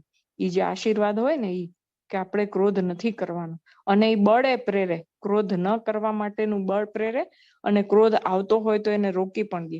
એ મુક્ત પુરુષના આશીર્વાદ અને કૃપા ઈ કામ કરે છે. એટલે પછી શું થાય કે આપણે ધીરે ધીરે એ જે ક્રોધ હોય એ ધીરે ધીરે નિર્મૂળ થઈને પછી નાશ થઈ જાય, કે પછી આપણને ક્યારેય ક્રોધ આવે નહીં. એમ આવી રીતે જે બધું થાય ધીરે મુક્ત પુરુષની કૃપાથી અને આપણા પરિશ્રમથી પછી અંતઃકરણ એકદમ શુદ્ધ થઈ જાય. અને પછી કે છે શ્રીજી મહારાજે કહ્યું છે તેમ સાચો થઈ સત્પુરુષના સંગે દોષ કાઢવા માંડે તો એ જ જન્મે કસર માત્ર ટળી જાય છે. સાચો થઈને એટલે એમાં કોઈ દંભ ન રાખે કે પછી ખાલી મુક્ત પુરુષ આગળ ક્રોધ ના કરે અને દેખાડે કે હું તો બહુ માઇલ્ડ છું અને મને તો કોઈ બધા પ્રત્યે દયા ભાવ છે. જેવું મુક્ત પુરુષ પાસેથી ખસે ને ઘરે આવે એટલે પછી તરત જ બધાને એટલે કે ને કે વડચકા ભરવા માંડે, આમ નથી કરવાનું, તમે તો આમ નથી કરતા. તરત જ ક્રોધ કરે તો ક્યાંથી પછી મુક્ત સહાય કરે? તો પરિશ્રમ ન કર્યો કહેવાય ને, કે તમે ખાલી દંભ કરો છો, દેખાડો કરો છો મુક્ત પુરુષને કે હું બહુ પરિશ્રમ કરું. તો ઓલાને નથી ખબર કે ઘરે જઈને તો આપણે શું કરીએ છીએ, બધી ખબર છે. એટલે એમ કે સાચા અર્થમાં જો પરિશ્રમ કરે અને સત્પુરુષનો સંગ સાથે રાખે અને દોષ કાઢવાનો પ્રયત્નો બધા કરે તો મુક્ત દયા કરે અને પોતે પરિશ્રમ, પછી થોડો પરિશ્રમ હોય ને એ વધી જાય આપણો. કારણ કે મુક્ત એ દયા કરી છે ને એમને સંકલ્પ કર્યો છે ને કે હા એના જે આ દોષ છે એનું અંતઃકરણ શુદ્ધ કરો, જે બહુ દોડાયેલું રહે છે એને એ થોડું શાંત કરો. તો પછી તો આને આ જન્મે કસર ટળી જાય, બાકી તો તો એ જ જન્મે કસર માત્ર ટળી જાય જો સત્પુરુષનો સંગ રાખે અને દોષ કાઢવા માંડે. નહીતર એનો અર્થ શું થયો કે જો એવું ન હોય તો વધારે જન્મ થાય, ઈ જન્મે ન થાય તો ઘણા જન્મે કસર ટળે એવું થયું ને એનો અર્થ. ધીમે ધીમે જેમ ઘસાતા જાય સંસ્કારો એ બધા સ્વભાવ પછી ટળે. પણ તો એનો અર્થ કેટલા જન્મ સુધી તો એવું ને એવું રહેવાનું. પણ મુક્ત પુરુષનું જે સંગ છે એનું આ પ્રતાપ છે કે મુક્ત પુરુષનો જો આપણને સંગ મળી જાય તો અને એમની કૃપા થઈ જાય અને આપણે પ્રામાણિકપણે જે સ્વભાવ પ્રકૃતિ છે આપણે એને કાઢવાનો જો પ્રયત્ન કરીએ તો એ મુક્ત દયા કરી અને આપણને મદદ કરે. એમ કઈ આમ ફટ કરતું કે છે કે જા તારા હાથથી તને ક્રોધ નહીં થાય, એવું કરતા હોય છે એવું નથી, પણ અમુક સ્પેશિયલ કેસમાં એવું કરે કે સારું હોય તો પછી એને ક્રોધ કોઈ દિવસ થાય જ નહીં, કે નિર્મૂળ કરી નાખે એનો ક્રોધને કે કામને કે લોભને મોહને કોઈ પણ એમ. એવું અમુક સ્પેશિયલ કેસમાં કરતા હોય કે ખાલી એક જ વસ્તુ છે બીજા કોઈ અવગુણ નથી તો લાવો એના કાઢીને ફટ કરતા એના ચેતનની ઉર્ધ્વીકરણ કરી નાખી. પણ એના સિવાય બીજા ભગવાનને પામવાના પ્રયત્નો પૂરા પ્રમાણિકપણે કરતા હોય એટલે પછી મુક્ત પુરુષ દયા કરે પણ આવું જો ન હોય પણ સત્પુરુષનો સંગ રાખ્યા કરે અને દોષ કાઢવાના પ્રયત્નો કરે તો એ જ જન્મે થઈ જાય, અંતઃકરણ શુદ્ધ થઈ જાય. પછી ત્રીજો મુદ્દો છે દુઃખ, આપત્તિઓ, મુશ્કેલીઓ, વિવિધ સંજોગો, સંઘર્ષો, અંતઃશત્રુઓ. આ બધું જ ચૈતન્યની પ્રગતિ માટે નિર્માણ થયેલું છે. આ બધું સહન કરી તેનો હિંમતપૂર્વક સામનો કરવાથી આધ્યાત્મિક ચેતનાની ઉર્ધ્વગતિ થાય છે. હમણાં જ આપણે સરિતામાં એવું બેને વાત કરી, આપણે જે દુઃખ ને આપત્તિ ને એ બધું છે એ સેવક છે. આપણા ચૈતન્યની ઉર્ધ્વગતિ કરવા માટે એ ભગવાને સેવક મૂક્યો છે. કારણ કે દુઃખને આપણે જયારે દુઃખી હોઈએ કે કંઈક મુશ્કેલી આવે ને ત્યારે આપણે જે એકદમ એકાગ્રતાથી ને તીવ્ર વેગથી જે મહારાજને સંભાળીએ છીએ ને, એવું જયારે નોર્મલ દિવસો હોય કે અને કંઈ આપણે સુખમાં હોઈએ ને ત્યારે એટલી તીવ્રતા એને એવો વેગ નથી હોતો આપણી જે પ્રાર્થના ને આપણા ભજનમાં. પણ દુઃખ અને આપત્તિ મુશ્કેલી ને એવું જયારે હોય ને ત્યારે આપણા ભજનનો વેગ બહુ હોય છે. આપણે સતત ભજન કરતા રહીએ, આપણી વૃત્તિ મોટા ભાગે ભલે દુઃખે સહિત હોય પણ એમ કે ઈ દુઃખમાં વધુ ભગવાન સાંભળે છે. એટલે સાંભળે એનો અર્થ શું કે આપણી ચૈતન્યની પ્રગતિ થાય. એટલે ઘણી વખત ભગવાન ધારો કે જે સાધક ખરા અર્થમાં આગળ વધવા પ્રયત્ન કરતો હોય ને તો ભગવાન ખરેખર એને મદદ કરે છે આવું કરીને કે ચાલ ભાઈ આને હવે જો અત્યારે દુઃખ આપત્તિ હું એને આપીશ ને તો એ વધારે ભગવાનની નજીક પહોંચશે કે એ સાધના પદ પર ઝડપથી આગળ વધશે. એટલા માટે ભગવાન પછી કે મુક્ત પુરુષ એને પ્રેરે છે. એટલે આપણા જીવનમાં આપણને મામા શીખવે છે કે જીવનમાં ક્યારેય પણ જો આપણે સાધક છીએ તો આવું બધું કંઈક આવે તો તરત જ એમ મગજમાં આપણે જાગૃત થઈ જવાનું કે ચૈતન્યની ઉર્ધ્વીકરણ કરવાનો એક માર્ગ આપણને ભગવાને આપ્યો છે. એટલે તરત જ વધુ ભગવાન ભજવા મંડી પડવાના. આ વ્યવહારમાં કંઈક મુશ્કેલી આવે, કોઈક આપણે દેશકાળ ખરાબ આવે, એવી કોઈ આપત્તિ આવે કે દુઃખ આવે આપણને, આ લોકોનું આપણે જે કહે કે દુઃખ કહેવાય એવું કંઈ પણ દુઃખ હોય તો ઈ બધું જ એનાથી આપણા ચૈતન્યની ઉર્ધ્વીકરણ થશે અને આપણી પ્રગતિ ઝડપથી થશે એવું આપણે માની લેવાનું. અને જે કાંઈ પણ પરિસ્થિતિ હોય છે, પરિસ્થિતિ છે બરાબર, હવે એના વિચાર કર્યા કરશું કે અત્યારે આવી પરિસ્થિતિ આવી ગઈ, આવી પરિસ્થિતિ આવી ગઈ તો શું થશે? એ પરિસ્થિતિ દૂર થવાની છે. ધારો કે એક દુઃખ આવ્યું બરાબર, આપણા ઘરમાં હમણાં કોવિડમાં આપણે વિચારીએ તો કોઈક ને કોઈક ઓળખીતા પાડખીતામાં કોઈક ને કોઈકનું મરણ થયું હશે. હવે એ જે પાછળની ઘણા લોકો તો આખા કુટુંબ વિખરાઈ ગયા હોય એટલા 2-3 જણ જતા રહ્યા હોય એવું બને. અથવા તો કોઈ કમાનાર એક જ વ્યક્તિ હોય અને ઈ જ જતા રહે, મેઇન વ્યક્તિ જ જતી રહે તો ઘર તો વેરણ ચરણ થઈ જાય ને. તો હવે એ લોકો શું કરે? ઈ જ રોયા જ કરે, રડ્યા જ કરે ને એ દુઃખ જ સંભાળ્યા કરે કે વ્યક્તિ જતી રહી, વ્યક્તિ જતી રહી, વ્યક્તિ જતી રહી તો શું થાય? એ દુઃખ કઈ નિવારણ થવાનું છે? તો હવે શું કરવાનું? આ જે છે એ છે, વ્યક્તિ જતી રહી છે, વાત સાચી છે, દુઃખે છે, બધુંય છે, પણ હવે આમાંથી રસ્તો શું? એ વિચારવાનું ને કે આનું હવે નિરાકરણ શું છે? એ તો છે હવે એ જ વિચાર્યા કરવાથી એનું નિરાકરણ નહીં થાય. તો એમ કે છે ને કે ચિંતા કરવાથી ચિંતા નહીં વહી જાય, પણ ચિંતા એમ જે સમસ્યા છે એનું સમાધાન શોધવાથી ચિંતાનું નિરાકરણ થશે. એટલે દુઃખ છે એ દુઃખનું સમાધાન શું છે, એનું નિવારણ શું છે? તો ઈ પ્રત્યે આપણે પ્રયત્ન કરીએ અને ઈ પ્રત્યે આપણું જે ક્રિયા છે એ અગ્રેસર આપણે થઈએ તો એ સમસ્યાનું નિવારણ થાય. અને આપણું તો એવી રીતે જે કાંઈ પણ દુઃખ હોય એવી રીતે હિંમત કેળવી અને એના વિચારો કરવા જોઈએ કે હવે આ સમસ્યાનું સમાધાન શું છે. તો એમ કે હવે દુઃખ પડ્યું છે, ચાલો ઘરમાં કમાનાર કોઈ નથી, હવે જે છે એ ગયેલી વ્યક્તિ પાછી તો આવવાની નથી, તો હવે શું કરીએ તો આપણી ઘરમાં આવક પાછી શરૂ થાય. એટલે મામા કે છે ને કે અમૃત સરિતામાં જ એક જગ્યાએ કીધું છે કે થોડો વખત એવું લાગે કે હા આની ખોટ બહુ ચાલે છે, પણ ભગવાન એવી સરસ ગોઠવણી કરી દે છે કે પછી એ વ્યક્તિને આપણને યાદ પણ નથી આવતી. એ તમે માર્ક કરજો, મામા એવું બોલ્યા છે કે પછી સરસ બધું એવું સરસ ગોઠવાઈ જાય કે વ્યક્તિની પછી ખોટ ચાલે નહીં. થોડો વખત એવું લાગે, જ્યાં સુધી બધું આપણું સેટ ના થયું હોય ને ત્યાં સુધી એવું લાગે કે આ માણસની ખોટ ગઈ ને હવે અમારું તો બધું વેરણ છરણ થઈ ગયું ને હવે કોણ કરશે ને પણ એ જ્યાં સુધી એનો રસ્તો ના મળ્યો હોય ને ત્યાં સુધી, આપણે એ બીજા રસ્તા વિશે જ્યાં સુધી વિચાર્યું ના હોય ને ત્યાં સુધી, પણ જેવું એનો હિંમતભેર સામનો કરીએ અને એના બીજા રસ્તા વિશે વિચારવા માંડીએ કે આપણે શું કરી શકીએ હવે આમાં, આ પરિસ્થિતિમાં, આવકનું બીજું કયું સાધન આપણે ઊભું કરી શકીએ, જયારે એવા બધા વિચારો કરે ને પછી ભગવાન સહાયમાં આવે છે. મુક્ત પુરુષ એ સહાય કરે ને ક્યાંકથી માર્ગ, એટલે જ આવી બધી કહેવતો પડી હોય ને કે એક દરવાજો ભગવાન બંધ કરે તો બીજો દરવાજો ખોલી દે છે. એનો અર્થ કે શું, બીજો રસ્તો બતાડે છે કે અત્યારે તમારી આવકનું સાધન અહીંયાથી બંધ થયું છે તો હવે બીજી આવક શોધી આપે ભગવાન. થોડો વખત એવું લાગે પણ પછી બધું સરસ ગોઠવાઈ જતું હોય છે. એટલે કે જે કાંઈ પણ દુઃખ હોય, મુશ્કેલી હોય, આપત્તિ હોય, તેનો હિંમતપૂર્વક સામનો કરવાથી આધ્યાત્મિક ચેતનાની ઉર્ધ્વ ગતિ થાય છે. કારણ કે સામનો કરે એટલે હિંમત વધે એટલે બળ મળે, બળ અંદર વધે એટલે એક પોઝિટિવિટી અંદર આવે ને, હિંમત આવે એટલે પછી ભગવાન ભજવાનું એ બળ વધે.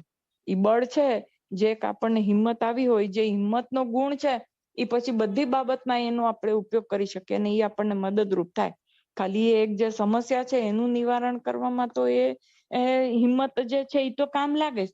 પછી આપણને એ જે વિચાર છે ને, એ આપણે જયારે ભગવાન ભજવા બેસીએ ને ત્યારે એ વિચાર આવે કે હા, અત્યારે ધારો કે મને અત્યારે ધ્યાન બરાબર નથી થતું તો કાંઈ વાંધો નહીં, અત્યારે હું ભગવાનની મૂર્તિ સામું ખાલી ઉઘાડી આંખે જોયા કરીશ, બંધ આંખે કરીને પ્રયત્ન નહીં કરું, ચાલો ભગવાન પાસે બેસી રહીશ કે અત્યારે હું આવા વિચારો બીજા છે એ કરીશ. તો એમ કરવાથી આપણને હિંમત વધે અને ધીરે ધીરે શું થાય, ચેતન નિર્મળ થતો જાય અને આપણી સાધના પથ છે આપણે એના પર આગળ ને આગળ વધીએ ને આપણી ચેતનાની ઉર્ધ્વ ગતિ થતી જાય. એટલે એમ કે કહેવાનો આશય શું છે કે ગમે તેવી મુશ્કેલી હોય, દુઃખ હોય, જો ના હિંમત થઈને પડી ભાંગીને કે ને કે લમણે હાથ દઈને શું બેઠા છે, એમ લમણે હાથ દઈને બેસીને ચિંતા કરવા કરતા એનો માર્ગ શોધવાનો. જે કાંઈ પણ છે એમાંથી હવે આમાંથી શું માર્ગ કાઢી શકાય, પરિસ્થિતિ તો છે, ચાલો દુઃખ છે એની ના એ નથી કે અત્યારે મુશ્કેલી છે આપણા જીવનમાં, ના નથી, છે મુશ્કેલી, પણ હવે એનું શું, એનો ઉપાય શું? જયારે એનો આપણે ઉપાય શોધવા માંડીએ ને તો ભગવાન સહાય કરે, મુક્ત સહાય કરે, કોકને પ્રેરણા કરે, કાંઈક ને કાંઈક રસ્તો શોધી આપે અને પછી આપણે જે આપણો સાધના પદ છે આપણે ચાલુ રાખી શકીએ. થોડો વખત કદાચ એવું લાગે એમ, અને એના લીધે આપણી ચેતનાની ઉર્ધ્વ ગતિ થાય. જેમ જમીનમાં વાવેલું નાનું બીજ જમીનના સખત પોપડાને તોડી અંકુરિત થાય, તેમ સંઘર્ષ દ્વારા આંતરિક ઉર્જા પ્રબળ બનવાથી આધ્યાત્મિક ચેતનાનો વિકાસ થાય. એમ કે એવું કહેવાય છે કે સંઘર્ષ જે હોય, આપણે એમને નથી કહેતા કે ભણવા બેઠો હોય તો પરીક્ષાની તૈયારી કરવા માટે એને થોડોક તો ભોગ આપવો પડે. તો કે શેનો ભોગ આપવો પડે? તો કે એક જગ્યાએ બેસવું પડે, હરવા ફરવાનો ભોગ આપવો પડે, ટીવી જોવાનું એને બંધ કરવું પડે, મિત્રો સાથે બેસીને વાતોચીતો કરવાનો ભોગ આપવો પડે. એટલે અમુક જને વાંચવાનો સંઘર્ષ કરવો પડે, બધું યાદ રાખવું પડે, પરીક્ષા આપવી પડે. જયારે એવું બધું કરે ત્યારે એને મીઠા ફળ મળે. એમ કે જમીન જે બીજ છે એ નાનકડું ને પોચું કહેવાય, પલળીને પોચું છતાં પણ કેવું આખી જમીન ફાડીને એમ કે અંકુર બહાર નીકળે છે. તો એમ એવા ઉદાહરણો છે ને કે ઓલું કોસેટો હતો તો એને તોડીને પતંગિયું બહાર નીકળવાનું તૈયારી કરતું હતું. તો એક માણસને દયા આવી તો એને જઈને કોસેટો તોડી નાખ્યો કે લે ભાઈ કે ચાલ મેં તારું કામ આસાન કરી દીધું. તો ઓલાના પાંખમાં એટલું જોર જ ના આવ્યું કે એ પતંગિયું થઈને ઉડી શકે. એ ત્યાં ને ત્યાં બેસી રહ્યું ને મરી ગયું પછી. એટલે એમ કે આપણે કોકની મદદ એટલી હદ સુધીની મદદ ના કરી દેવાય કે એ પાંગળો બની જાય એ વ્યક્તિ. એટલે સંઘર્ષ છે અત્યારે આમ જે કહેવાય ને કે ડાઉન ટુ અર્થ માણસો હોય, ભલે આમ પૈસા પાત્ર હોય પણ જમીન પર રહેતા હોય, તો એ લોકો એના બાળકોને સંઘર્ષ કરવા બારે મોકલે, બીજે મોકલે. કે આપડી ધારો કે ધંધો હોય ને તો એમ કે ના તું બીજી જગ્યાએ જા થોડો વખત, એટલે તને ખબર પડે કે સંઘર્ષ શું વસ્તુ છે, એટલે કે એનું ઘડતર થાય એટલા માટે. એટલે કે જીવનમાં થોડો ઘણો બી સંઘર્ષ હોય ને તો જ જીવનનું ઘડતર થાય, એમ આ લોકમાં એવી કહેવત છે. તો આપણા ચૈતન્યને સંઘર્ષ વગર એની ઉર્ધ્વ ગતિ કેમ થાય? સેમ લોજિક આમાં પણ લાગુ પડે છે. એટલે જયારે આપણે એમ કે ભગવાનને પામવા હોય, પૂર્ણ પુરુષોત્તમ નારાયણને પામવા છે, તો એના માટે આપણે શું શું ત્યાગવા તૈયાર છીએ? આપણે આપણી ઊંઘ ત્યાગવા તૈયાર છીએ. આપણે કે ને કે ચાલ તારે પહેલો નંબર આવો છે પરીક્ષામાં પહેલો, તો શું શું સેક્રિફાઈસ કરવા તું તૈયાર છું? ટીવી જોવાનું બંધ કર, તારા મિત્રો સાથે પાર્ટી કરવાનું બંધ કર, તારે સતત તારે વાંચતા રહેવું પડશે. મેમ તારે હમણાં બધા નથી કહેતા ભાઈ એનું તો 10મું 12મું ચાલે છે, 10મું ચાલે કે આ વર્ષે તો અમારે ક્યાંય ફરવા નથી જવાનું. મા બાપોને કેટલી બધી ચિંતા હોય છે કે ભાઈ અત્યારે તો અમારે મહેમાનો હવે આવવાના હોય તોય કે ના ભાઈ વેકેશનમાં આવજો, અત્યારે મારા છોકરાનું 12મું ધોરણ ચાલે છે, હમણાં નહીં. એમ આપણે શું સેક્રિફાઈસ કરવા તૈયાર છીએ? જો આપણે પૂર્ણ પુરુષોત્તમ નારાયણને પામવા છે તો આ લોકના બધા સ્વાદિષ્ટ ભોજનોને એને ત્યાગવા તૈયાર છીએ આપણે? કે ભાઈ આ ફલાણું જોવું છે ને આ દીકડું જોવું છે ને ઇન્દ્રિયોનો સંયમ કરવા તૈયાર છીએ? કે જે પંચ વિષયો છે એનો ત્યાગ કરવા શું આપણે કરવા તૈયાર છીએ? તો ભગવાન એમ કહેતો ખરા ને કે સંઘર્ષ, આપણી જે ઈચ્છા હોય ઈચ્છાને આપણે દબાવવા માટે કે મારી નાખવા માટે તૈયાર છીએ. મન તો બધું જાત જાતનું માંગવાનું છે અને એ તો માંગ્યા જ કરે છે. એ તો ક્યારેય એનું મન તો ધરાતું જ નથી. પણ મનને એવું મનાવવા આપણે રેડી છીએ કે ભાઈ મન, તું અત્યારે આ બધું છે એ તો શુલ્લક વસ્તુ છે, તને થોડા ટાઈમ માટે આનંદ આપશે, પણ તને કાયમી આનંદ આવે એવું આપણે આપણા મનને સમજાવવું પડે કે આ જે હું કરું છું અત્યારે તને ભલે નહીં ગમે, પણ એનાથી કાયમી આનંદ મળશે, આના કરતા વિશેષ. એટલે તું આમાં તારું મન લગાડ, આ મૂર્તિ સિદ્ધ કરવામાં તારું મન. એટલે આપણે આપણા મનને એવી રીતે મનાવીને એમાં તૈયાર કરવું પડે મનને. કે કારણ કે મન કાંઈ એમને તૈયાર થોડી થઈ જવાનું છે કે મૂર્તિ જો કર્ણ જન્મથી કર્યું જ નથી તો કેવી રીતે? નાના બાળકને સીધું આપણે એમ કે ચાલ ભણવા માંડ તો કેવી રીતે ભણે? એને આપણે તૈયાર કરવું પડે કે ત્યાં પેલા પ્લે ગ્રુપમાં મૂકે અને ત્યાં એના વખાણ કરે, ત્યાં તો છે ને આવું સરસ છે, પછી ત્યાં જઈને તું આવીશ ને તો હું તને ચોકલેટ આપીશ, કે ત્યાં જઈને તું આવીશ તો તને આમ કરીશ, ત્યાં તને ઘણા તારા જેવા કેટલા બાળકો રમતા, એવી લાલચ લલચામણી આપીએ છીએ ને આપણે. એવું મનને આપણે કેવું પડે કે આપણે એમ સંઘર્ષ તો કરવો પડે કોઈ પણ. હવે આપણે ઈ મન આપણું નથી માનવાનું, એટલે સંઘર્ષ. એટલે હવે ચેતનાની ઉર્ધ્વીકરણ માટેનું શું સંઘર્ષ? તો કે મનનો સંઘર્ષ. આપણા જે સ્વભાવ છે એ બધું મનથી જ છે ને. એટલે મામા કે છે ને કે તાર ધારો કે આપણે ક્રોધ નથી કરવો, તો એ આપણા હાથની વાત નહીં. આપણા કે પછી મામા પાછું એમ કે છે સરિતામ કે ત્યાં ક્યાં 25 મણનો પથ્થર ઉપાડવાનો છે કે એટલું બધું જોર પડે? ખાલી એક મનના વિચાર જ કરવાના છે કે મારે ક્રોધ નથી કરવાનો. હા, ક્રોધ આવે તો સંઘર્ષ થશે કે તો એ નથી કરવાનું. એટલે મનમાં જે છે યુદ્ધ ચાલવાનું છે, કારણ કે જે મનને જે ગમે છે એ આપણે એને નથી આપવાનું. એટલે યુદ્ધ ચાલે એટલે સંઘર્ષ થાય, સંઘર્ષ થાય એટલે લડાઈ ચાલે. હવે એ લડાઈમાં આપણે અત્યાર સુધી તો હારેલા દેખાઈએ છીએ, ક્યારેય આપણી જીત થઈ એવું નથી લાગતું. તો જો જીત થાય તો ધીરે ધીરે આપણી પ્રકૃતિ બદલાઈ જાય ને, તો આપણને પોતાને જ અંદરથી ખબર પડે કે હવે આપણે આટલા આગળ વધ્યા છીએ. એટલે સંઘર્ષ કે આ લોકની વસ્તુ મેળવવા માટે પણ સંઘર્ષ કરવો પડતો હોય, તો આપણી ચેતનાનું ઉદ્ધીકરણ કરવાને પૂર્ણ પુરુષોત્તમ નારાયણનું સુખ લેવા માટે તો કેટલો બધો સંઘર્ષ હોવો જોઈએ. અને કેટલી બધી આપણે બધું આ લોકનું બધું છોડવાની તૈયારી હોવી જોઈએ આપણી, તો આપણને એ જે પૂર્ણ પ્રાપ્તિ છે એ મળે. કારણ કે કાંઈ પણ સંઘર્ષ અને છોડ્યા વગર તો કાંઈ મળતું નથી અને મળવાનું નથી. ક્યાંક ને ક્યાંક તો ભોગ તો આપવો જ પડે. કે છે ને તમે આપણે ધારો કે રસોઈ સારામાં સારી શીખવી તો સમયનો ભોગ આપવો પડે, આપણે શારીરિક શ્રમ લેવો પડે, કે ભાઈ મનને ત્યાં લગાડવું પડે, યાદ રાખવું પડે કે આટલું આમ કરવાનું, આટલી મીઠું રેસીપી બધી યાદ તો રાખવી જ પડે. એટલે તમે રોજ રોજ બનાવો, રોજ રોજ બનાવવાનો શ્રમ લઈએ આપણે એકની એક વસ્તુ, તો એમાં આપણી પારંગતતા આવે. એના વગર પારંગતતા ન આવે આપણે કોઈ પણ વસ્તુમાં. તો એમ રોજે રોજ આપણે જો ભગવાન ભજવામાં આપણે પારંગત થવું હોય તો રોજે રોજ એનો અભ્યાસ કરવો જરૂરી છે. અને અભ્યાસ કરતા જે આ બધા આંતરિક સંઘર્ષો આવે એ બધા સંઘર્ષો પર વિજય મેળવવો પડે, તો પછી આપણે અંદરથી એકદમ મજબૂત બનીએ. તો અંદરથી મજબૂત બનવા માટે મામા એમ કે છે કે આ દુઃખ ને આપત્તિઓ મુશ્કેલી જે બધું છે એ બહુ જ આપણને અંદરથી મજબૂત બનાવે છે. એટલે જ્યારે એવું કાંઈ પણ આવે ત્યારે હિંમત હારી જવાની નહીં. એક સાધકે તો ક્યારેય હિંમત હારી જવાની નહીં, ઉલટાનું રાજી થવાનું કે મહારાજે કંઈક મને સંઘર્ષ મૂકીને મારી પ્રગતિ કરાવવા માંગે છે. એટલે હું સાધના પથ પર આગળ છું તો હે મહારાજ, મામા સરિતામાં કીધું ને તમે એમનામ જ દૂર કરો એવું તો એકદમ જ મટાડી દેવું તો અમે કહેતા નથી, પણ અમારા ચૈતન્યના જે બધા કાંટા છે એ તમે કાઢી નાખજો એવી અમારી પ્રાર્થના છે. એટલે આવું કંઈક આવે આપણા જીવનમાં ને અત્યારે તો સમય એટલો ખરાબ છે કે દરેકને કંઈક ને કંઈક તો એવું હોય જ. કોઈનું જીવન સરળ તો હોય ને, એકદમ પૈસા પાત્ર વ્યક્તિ હોય ને તો આર્થિક રીતે સદ્ધર હોય તો શારીરિક રીતે ન હોય, એને કંઈક ને કંઈક તો મુશ્કેલીઓ હોય જ.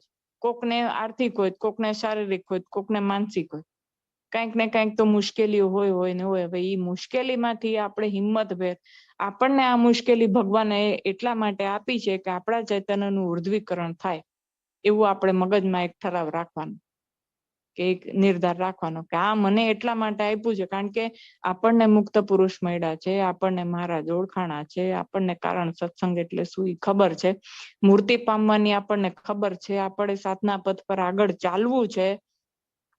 તો પછી આ વસ્તુ સમજવી જરૂરી છે કે આ જે દુઃખ આપત્તિ છે એ મને કંઈક ને કંઈક આગળ લઈ જવા માટે ભગવાન આપી છે. તો કાંઈ વાંધો નહીં, ભગવાન હવે અને ધારો કે આ તો એક વાત છે કે ધારો કે આવા વિચાર આપણે ન કરીએ, બરાબર, હિંમતના વિચાર ન કરીએ તો દુઃખ દૂર થઈ જશે. એટલે કે છે ને કે કોઈ પણ વસ્તુને, પરિસ્થિતિને હસતા હસતા નિભાવી છે કે રડતા રડતા નિભાવી છે.